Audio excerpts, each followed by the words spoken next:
this night here, and I had frost on my lawn this morning when I woke up. So it's great to be back at this conference, and I feel really honoured to be invited to the keynote lecture here at the first International Day of Yoga. And I want to start with Namaste.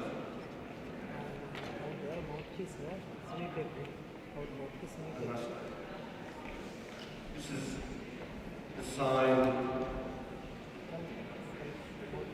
honour the place, the entire universe with eyes. A place of peace, love, bliss, stillness. And I know that I'm in that place in me, and you're in that place in you, in your life.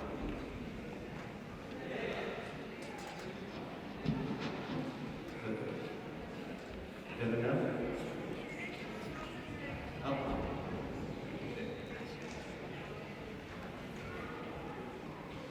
I've spoken to Namaste, saying that this is a great public health gift that India has given the world. Prevents us shaking hands and kissing or transmitting disease. But it also acknowledges the essential unity of us all. And today, on the International Day of Yoga, I think this is a very significant event. It's actually going to take us to the next level of human consciousness, global consciousness. We've heard words of the Melbourne. He pledged the United Nations simply to set up an International Day of Yoga. And I think it's very significant. It was the most supported resolution ever in the United Nations General Assembly. The United Nations, I mean, they have a lot of discussions about things, but the thing they've agreed on the most is that an International Day of Union, of yoga. And I don't think we can underestimate the impact of that. We're living really, what I'm saying is a turning point in evolution. Now that comes dramatic, and we've heard some stories about people who practice yoga. Better? Much better. Handheld or the threads of my experience.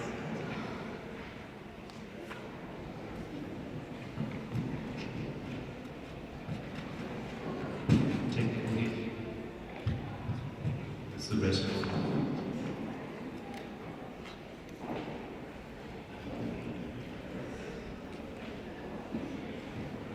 How's that?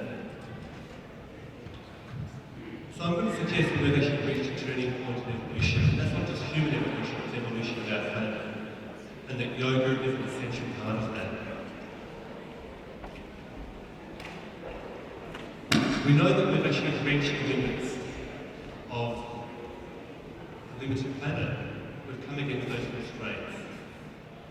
We know that rampant consumerism is fueling a global crisis that's actually forcing our whole society to collapse or to break through to a new level of being. At the moment, we have wealth inequality, social instability, climate change that affect all of us. Currently, at the moment, we know that our air, our water, our soil, our food, our bodies are polluted. And the biggest killer on the planet at the moment is lifestyle-related chronic disease. We can't continue the way we're going. And here, right now, International Day of Yoga, I think we're seeing, we're coming out of that long, dark night. In the Southern Hemisphere, it's been the winter solstice. We experienced that the longest night. But now we're waking up to a new world. And our hearts know a more beautiful world is possible. And I think we also know that we're all in this together. The best way for us to meet we need to create a shared vision where we can all contribute our own unique gifts to the evolution of consciousness and of ourselves and of humanity. And what we also know in Western and Eastern terms is that everything is one. Union is the ultimate reality. This is codified in the first law of thermodynamics, which is the fundamental law of Western science. It says matter and energy cannot be created or destroyed, it can only be transferred from one to the other. That law says that you can't add or subtract from the universe. The universe as a whole entity, it is one. And in saying that, we're saying that all is yoga. We are one. There is no separation, ultimately, between ourselves and the rest of the universe. However, the second law of thermodynamics says that life is about connection. This is the law that says in any isolated system, entropy, disorder increases. That's saying that once you consider yourself separate from the rest of the universe, once you consider yourself a separate entity, disorder, pain, entropy will increase. So to be alive, you have to be open systems. We have to eat and excrete. We're like a vortex. There's water going down a plug hole. When the water stops flowing, the vortex does not exist anymore. Living systems require a flow of matter, energy, information through our bodies to be whole. Yet we're a paradox, because we're both part and whole. We are one, but we're separate from all. And that's the paradox of being human. We have our particle nature and our wave nature, just as light does. Our particle nature says that we're separate from the world. We're our own unique ego and our own unique entity. Yet, the other, wave nature, says that we are one. This is the nature we experience when we're practicing yoga, when we've reached the still point in our meditation.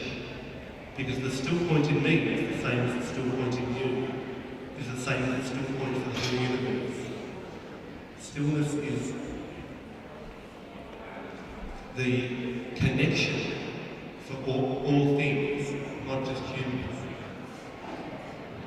Yet if we're both whole and part, we're also participants. We're all actively participating in this evolution of consciousness. And right now, June 21st, 2015, we have the technology to connect everyone on Earth with the whole wealth of human knowledge. There are now more smartphones on the planet than people. Google, we can access literally the wealth of human knowledge, the wealth of Ayurveda, the wealth of Western science, and that's available to everybody. So I think the challenge now is to let us imagine a world of wellness. What does that look like? Can we imagine a world of loving kindness and compassion? Can we imagine a world where clean air, clean water and clean soil is available to everybody? Can we imagine a world where biodiversity flourishes, where nature flourishes, where we can sustain an abundance of seasonal, local, organic, whole food for everybody? Can we imagine a world where we're all free to just be, to relax, to exercise, eat good food, to share our feelings? This is what I call the wellness pyramid. The words line up nicely as a triangle. But the foundation of well-being is to share our feelings. Wellness is about we, not about I. To share our feelings and to eat good food food, which is our relationship with the world, with the earth. To exercise, have a relationship with our body. To relax, have a relationship with our mind. And to be, which is having a relationship with the universe. This is yoga, this is balance. So can we imagine an abundance of seasonal, local, organic, whole food? Can we imagine a world where everyone is supported to reach their full human potential? And everyone is supported to contribute their own unique gift to the evolution of us all. This is the world that we can live into, and I think this is the world that this International Day of Yoga is encouraging us to talk about, to visualise. This is the dream. Yoga is now not just about an individual and our own mind and our own body and our own breath. And having an International Day of Yoga says that yoga is now about the mind and the body and the breath of the planet. So the mind of the planet is the human noosphere, it's the human collective consciousness. The body of the planet is the earth, the physical soil that we live on. And the breath of the planet is our atmosphere. So this is the challenge. How do we connect the mind, the body, and the breath of the planet and create a planetary yoga? And I suggest that the best way we can do that is through our own individual practice. So can we imagine a world of peace and shared prosperity, where equity, dignity, security and freedom reign? So where everyone is supported to contribute to an explosion of human creativity and innovation that literally manifests love in action. Again, this is the practice of yoga. So can we imagine riding the wave of wellness? I'd encourage you in your visualizations and in your nidra, in your daily life, to talk about this, to imagine this. Last week was Global Wellness Day. On Global Wellness Day, I was involved in launching a website, the Global Wellness Manifesto, which went live last week and still in construction. But we're creating a personal manifesto that each of us will take on as individuals, saying our intention, declaring our intention to live towards a world of wellness. And this is not something that you need to sign up a petition or pay money to get someone else to change or get a government to change a decision. This is your own personal declaration to say that I will change myself. I will be the change I want to see in the world. So imagine a manifesto that we can all personally state to affirm our intention to live in the world of wellness. You can develop your own, some suggestions in here. One is to say that I realise that all life on earth is interconnected. I realise that my own personal actions, my own personal growth, contribute to the growth of all of us. I intend to live life to the fullest. To say that I will be the change I want to see in the world. And I intend to do the best I can from where I'm at with what I've got. To say I will connect with nature. I will connect with the earth. I commit to reduce, reuse, renew, recycle and rejoice. And I vow to practice mindfulness, forgiveness, gratitude, friendship and compassion. Hopefully these are things we can all agree on, and by stating them in our hearts and in our minds, verbally, online, we can create a shift in ourselves and then create a shift in everyone. To say that I connect my well-being with the well-being of all life on earth. Or even just to say that I will be well.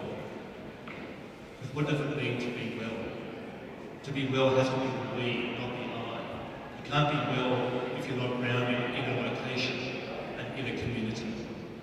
So your wellness depends on your community, your environment, and yourself. And imagine everyone connecting with themselves, each other, and the healing power of nature. And this is embodied in sort of Hindi culture, in the Tulsi plant. The Tulsi plant is the most medicinal plant in Ayurveda. It's holy basil. It's considered the mother of all herbs, the incomparable one. Hindi households will have a plant that they worship as a goddess. But the thing about Tulsi is it's incredibly health-giving properties. I've written articles in the 70s, there's an article about the medicinal power of Tulsi. But what Tulsi embodies is this creative cycle of nature, where we contribute to nature. We plant the plant, we create the soil, we compost, the plant grows, and then we consume it. So we're feeding nature, and nature is feeding us. And this is the continual cycle of nature that's been going on since the birth of humanity. And unfortunately, we've lost that. We've become very disconnected with that cycle of nature. Most people don't eat food that they grow themselves. Yet, as far as I can tell, the Tulsi plant is one of the easiest plants to grow, as well as it's not too frosty or too nice down, that you can actually pick a leaf every day, consume that leaf, 2 leaves every day, and the plant will flourish, and you will flourish. So the plant has its own medicinal properties, but also the act of having a cup of tea with other people brings you together with other people. And it also grounds you in the earth. We're just learning about the complexities of the microbiome, the bacteria in the earth and in our guts and how they talk to each other. And just having an experience of consuming nature that we've helped to grow and nurture is part of this connection with each other and the earth. So I encourage you all afterwards to grab a cup of Tulsi tea, grab some chocolates, share what brings to you to live in a world of wellness. And to know that the evolution of consciousness happens in stages. You get 10 billion atoms together, you can make a cell. And that cell has a quality beyond the atoms because that cell is alive. If you get 10 billion cells together, coordinate really well, you get the outer layer of the human brain. And the human mind has a level of consciousness above the level of the cells because it has self-reflection. You can think and act and talk where your cells can't. Now, if we put 10 billion minds together, we'll create a global consciousness. And that's what's happening now. And I think that's the promise, the potential of this International Day of Yoga. To say that humanity is actually awakening to a global consciousness that connects us all in a web of wellness. Namaste.